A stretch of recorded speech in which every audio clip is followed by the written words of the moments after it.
Ljudi, pojavio se novi smoki sa igračkom. Jedva čekam da ga probamo. Ovo nam je prvi put da ga probavamo, zato što mi volimo iznenađenje i nadamo se da će nas iznenaditi. Hajde, sad ćemo da ga otvorimo pa da vidimo šta je unutra. Da probamo da otvorimo, lako ide, da vidimo, otvori bez gledanja. Šta je to? Torbica! Pokreni je da se vidi. Vidite ljudi, baš je mekana. Kako je dobro, ovo smo kupili u Aromi, a verujemo da ih ima i u nekim drugim radnjama.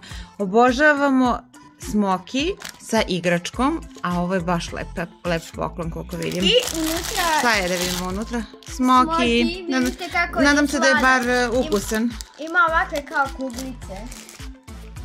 Ovdje može da se padne, primjer neka šminka, neki nakit, neki slime, tako.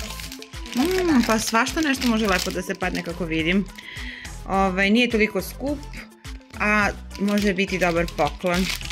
Baš je dobro. Kasnije da otvore Milica i Dora šta su dobile.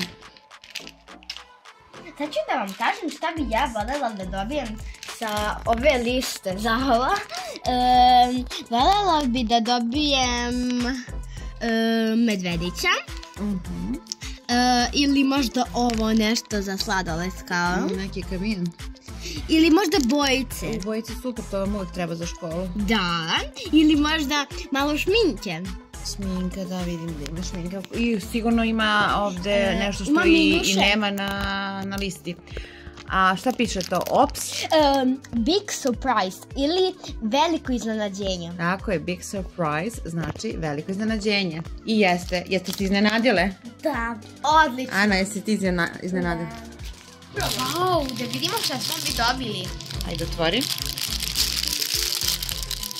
Ovo je za Mimu i za tebe. Šta bi to moglo da bude?